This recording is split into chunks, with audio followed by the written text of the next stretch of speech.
গ্রামের বাড়িতে ঈদের পঞ্চম দিনে সারাদিন ঘুরলাম, তারপর আম পাড়লাম, ঘোরাঘুরি করলাম, আবার আমার দাদার বাড়িতে গেলাম। কি করলাম সারাদিন সবই তোমাদের সাথে শেয়ার করব। আসসালামু আলাইকুম এভরিওয়ান, কেমন আছো তোমরা সবাই? Welcome to my another blog. I hope সবাই খুব ভালো আছে। আলহামদুলিল্লাহ আমি খুব ভালো আছি। সকাল সকাল ঘুম থেকে উঠেই দেখলাম খুব রোদ, 10টা বাজেই দেখলাম যে খুব রোদ উঠে গেছে। আমি তাড়াতাড়ি করে ব্রেকফাস্ট করলাম, করার পরপরই আমরা আবার ওই দিন ব্রেকফাস্টে তোমার খেয়েছিলাম খিচুড়ি, সবজি খিচুড়ি। ঘুম থেকে ওঠার পরপরই ব্রাশ করার পর গোসল করে নেওয়ার পরে ব্রেকফাস্টটা আমি কমপ্লিট করি। তো এখানে আমি একটু বাহিরের এবং ঘরের ক্লিপ নিচ্ছিলাম যে খুব রোদ, বাহিরে একদমই যেতে ইচ্ছা করছিল না। তারপরও যেহেতু ঘুরতে এসেছি একটু তো বাইরে বের হতে হবে, বাসায় বসে থাকলে তো আর হবে না। তো আমরা গোসল করার পরে বাবু আর আমি একটু উঠানে বসলাম, তারপর ছাদে গেলাম। দেখি ছাদে পাই দেওয়া যাচ্ছে না, ছাদের মধ্যে মনে হয় যে পা দিলে মনে হয় যে মানে কিছু আগুনের কিছুর উপর পা দিয়েছে, এত গরম। তারপরও কি করব, একটু ঘোরাঘুরি করলাম, দেখলাম গাছে অনেক আম, ভাবলাম যে একটু রোদ গড়ায় গেলে পরে আম উঠাবো বা তুলবো বা দেখবো আম কয়টা হয়েছে বা কি আশেপাশে নামাবো। তো আমরা একটু ঘুরতে বেরোলাম।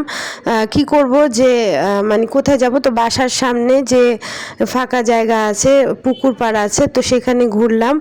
তো আমি আমার হাজব্যান্ড বাবু সহ এই যে পুকুর পাড়ে আসলাম। পুকুর পাড় অবশ্য ঠান্ডা, কোনো গরম ছিল না, কিন্তু আমরা তারপরও দেখলাম যে এত গরম, মানে কি সহ্য হচ্ছিল না।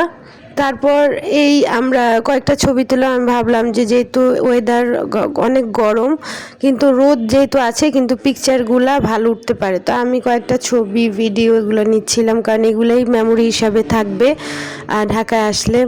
তো এগুলো দেখার জন্য মূলত আমি ভিডিও শুটিং করলাম, বিভিন্ন মানে গাছপালার ভিডিও করলাম। এগুলো আমার কাছে ভিডিও করতে খুব ভালো লাগে। তো জানো তো আপুরা যে আমি তোমাদেরকে এগুলো শেয়ার করি কারণ আমার ভালো লাগে গ্রামের পরিবেশ, তারপর আবার আমার ডেইলি ব্লগগুলো তোমাদের সাথে শেয়ার করি। তোমরা অনেকে দেখতে চাও, জানতে চাও। তো আমি বাসায় চলে আসলাম, এই যে আমার বড় চাচার বাসা। আমরা বাসায় 1 ঘন্টার মতো থাকতে পারিনি, আধা ঘন্টা পরে আবার বাসায় চলে আসি। তো আমার বড় চাচি বলে যে লাঞ্চ করার জন্য আমাদের জন্য ওই দিন আবার উনি পোলাও, রোস্ট, তারপর তোমার চিংড়ি মাছ, মুরগির মাংস, গরুর মাংস সবই রান্না করেছিল। তো আমরা খাওয়া দাওয়া করার পর একটু রেস্ট করি, রেস্ট করে আবার বের হব আর কি। তো বাসায় যাওয়ার পর এই যে আমি পিছনের সাইডে তোমাদের একটু দেখিয়ে দিই, বাসার পিছনে রসুই ঘর, যেটা বাহিরে যারা রান্না বান্না, মানে আমরা তো আর ভিতরে রান্না করি, কিন্তু গ্রামের দেশের মানুষ তো বাহিরেই রান্না করে। তো বাহিরের রসুই ঘর, ওনাদের বাহিরে আরেকটা বাসা আছে, তো এই বাসার ফুটেজও আমি তোমাদের সাথে শেয়ার করলাম।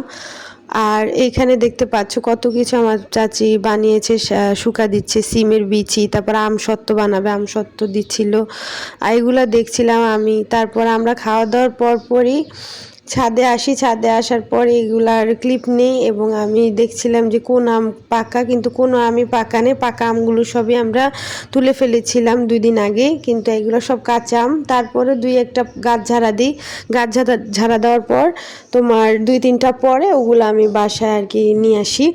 তারপর আমরা আম খাওয়ার পরে একটু বিকালবেলা, তখন মনে হয় 5টা-6টা বাজে, আমরা একটু ঘুরতে বেরোই। এটা একটা লজ্জাবতী গাছ, দেখতে পাচ্ছ আমি হাত দিলাম আর গাছগুলো লজ্জায় মরে যাচ্ছিল। এগুলো আবার একটু পরে জেগে উঠবে। তো আমি আবার একটু সামনের দিকে যেতে, আর তারপর এই লাইনটার পরে এই যে এই ইয়াটার রাস্তার পরে কিন্তু আমার শ্বশুর বাড়ি। তো আমাদের চাচার বাসা থেকে এই সামনে এইখানে আমাদের আবার দাদার পুরান বাড়ি আছে, এই যে এটা আমার দাদার আগের বাড়ি। এখানে আমার বাপ দাদার আগের যারা পূর্বপুরুষ এদের কবরস্থান, এই যে কবরস্থান এই পাশে বাম পাশে, আর এই হচ্ছে পুরাতন বাড়ি। তো আমরা এখানে আসলাম, আসার পর একটু ছবি তুললাম, কারণ এখানে তো আসা হয় না, আর এখানে কেউ লোকজনও তো যাতায়াত করে না, কারণ এটা পুরান বাড়ি, এটা একটা মানে ঐতিহ্যের মতো বলা যায় আছে, কিন্তু এখানে কেউ থাকে না। এখানে একটা পুকুর পাড়ে যেটা আছে, এইখানেও আমরা ছবি টবি তুললাম, বাবু ছবি তুললাম, আমি তুললাম। তো এইগুলো যেহেতু আর আসা কবে হয়, এই জন্য আমি একটু ছবি ভিডিও তুলে নিলাম।